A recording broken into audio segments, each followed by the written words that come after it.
But in the minister's letter that I have seen, in a particular paragraph, it wonders why the board chair will engage in what he, the minister, refers to as a scandalous thing. This is what I've said it to you also. Yes. Yeah, but that's an opinion. That's a very strong. Which is reporting this. Can I have a quick look? Yeah. No, I don't think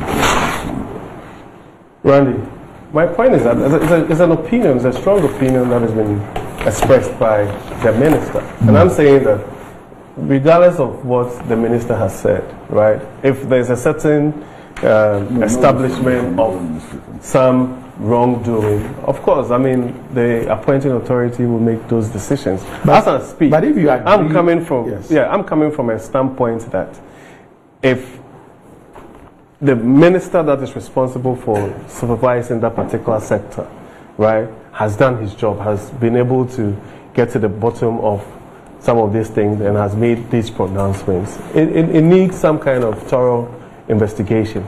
But just beyond that, because you know in this country we like doing that a lot, you know what I'm saying, so we can even go over this issue the next few months or so, some decisions will be taken, then in 4 or 5 years time we'll still be talking about GMPC. There might be a new administration or a new board and all of those things, but there are fundamental issues for me with the act. I think that somebody has to look at it honestly. All right, busy. Well, this is a very interesting development. Very, very interesting developments. And I'd like to start from how the Herald reported the story today. This is page 3 of the Herald. And it starts. Many are wondering how the chief deal maker, who initiated and promoted many questionable deals against the interests of the state, has turned around to be the most active defender of Ghana in a transaction that would have cost the country part of an asset valued at 164.8 million as of 2021 without his intervention. The energy minister is known for many controversial transactions such as the Aker Energy's $1.6 billion, Gensa Energy's $2 billion, and a Mary relocation debacle of about $71 million. But this time round, Matthew Opoku Prempeh, alias Napo, has come to the rescue of the country. No, but sometimes. I mean, honestly, anyway, go ahead. Because sometimes I don't understand some of these things. I mean, there's a specific issue that is being dealt with, right? And then if you go and start talking about other things, sometimes we lose the essence of even this conversation. So you're fighting with the newspaper? I'm not fighting with them. I mean, they have a right to that particular. So what are you doing? But I mean, let's go to specifics. So the newspaper should go to specifics? Yeah, but I mean, if this is the headline, right? Energy Minister knocks down Akufo-Addo family and Blay at GMPC. That in itself, it's a big question, but that's fine. But then if you go further to now try to impugn the integrity of the minister just for the story, it's not also a very good thing. No. Listen, Eric, you had the opportunity to discuss this. You knew what was in the Herald. You didn't respond to it, nothing. I have my opportunity. And I'm interested in how the newspapers have reported this matter. And you interrupt me. I don't have a problem with Herald. I'm saying that, I mean, they could have gone ahead and done it. I am not saying that I endorse what Herald has done or has not done. Okay, sure. I'm just drawing attention to how the newspapers have reported the matter. Okay. You understand? I think I'm entitled to that. Sure. So I'm sorry. That's right. Yes. So this is how the Herald chose to report the matter. There's another newspaper that I read this morning, and I'm looking for it, which talks about a board meeting which was held, I think yesterday. and says that the meeting was so rowdy that they almost came to exchanging blows. A newspaper. A newspaper. It actually says that the minister was celebrating his birthday on that day. Yeah, that was yesterday. Yesterday. But in spite of the fact that he was celebrating his birthday, he went to the meeting, and the meeting was wow.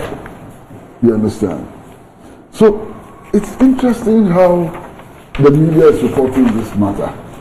And I do hope that the media will report this matter in such a way that at the end of it, light will be shed on the transactions rather than darkness. Now, Mr. Freddie Blay also granted an interview to City News, I think Eyewitness News also. And he said some things which are very interesting. One, that he has had a conversation with the president on this matter. And that from his evaluation of the conversation with the president, it does not appear that he will be dismissed. So it's not reached that. Yes, yeah. He didn't get to the level where he'll be fired by the president. And then he also indicates quite strongly that resignation is not on his mind. And he insists that he hasn't done anything wrong. Very interesting. So I gave you a paper. Yes, sir. If you read that, it gives you a lot more insight into what Mr. Blay actually said. Yes. So if you look at the other things that are not in the report, but I'm satisfied with what I'm saying. Okay. I don't want to go beyond what I'm saying now. So it speaks about not signing a contract yet. It raises the issue of GMPC's autonomy and all those things. All those things. Yeah. But the significant thing is that he's met with the president. And he's spoken. Yes, he's spoken with the president. Yes. And that from his evaluation of that encounter with the president, dismissal is not on the cards at all. And he has no intention of resigning. But most significantly, he mentions other documents. Other documents. Which are those other documents? We haven't read them. We don't know what those documents are. And for all you know, Mr. Blay's defense may lie in those documents that you and I don't know about. What are those documents? What are contained in those documents? I don't know. I cannot make any judgment on the issue if all the relevant documents are not available. Now, on the face of it, this is what the minister is saying. The minister is saying that this is an investment which yielded $290 million last year. And that there's no reason why we should give up this investment or any part of it. There's no reason. And the minister thinks that it is absurd, and he uses another very strong word to describe this transaction. Now, from all indications also, Mr. Blay is right that no agreement has been signed. No agreement has been signed. This is a letter which gave the intention to sign an agreement or to consummate an agreement. But even in that letter that Mr. Blay wrote, there was a section in that letter which said that it is subject to the approval of the minister. I'm sure you all saw it. Okay. So it wasn't like he was giving the shares to PetroSA, but he was saying that, look, this deal is possible, and that ultimately the minister will have to approve it. Now, if that is the case, what explains the obvious anger of the minister? If all Mr. Blay did was to say that, look, this agreement is possible, but the minister has to approve it, why this? I hope you understand, Randy. I hope you understand what I'm saying. Because all he did was to say that, look, this agreement is possible, but to consummate it, we need the approval of the minister.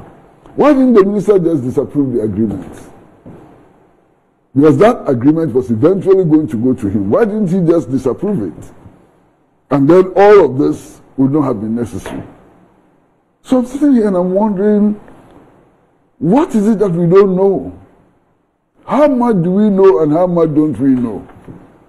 And I'm hoping that these issues will not be brushed under the carpet. I'm hoping that eventually the full facts will be disclosed so that all of us can make informed decisions about this matter. How will the full facts be disclosed? Perhaps I will agree with you that Parliament, a bipartisan committee of Parliament, needs to go into this matter and establish the facts. Not just that, but even, I mean, the general architecture of GNPC itself. That's my view anyway. That's no, I won't disagree with you. Yeah. But given the fact, it's obvious that there are so many things we don't know. There are so many questions which have not been answered yet. Now, for us to have an informed position on this matter, we need to have the full facts. And I think that the best way of establishing the full facts now is to have a bipartisan parliamentary committee go into these matters, establish the full facts, and make them available to the public. That's my position.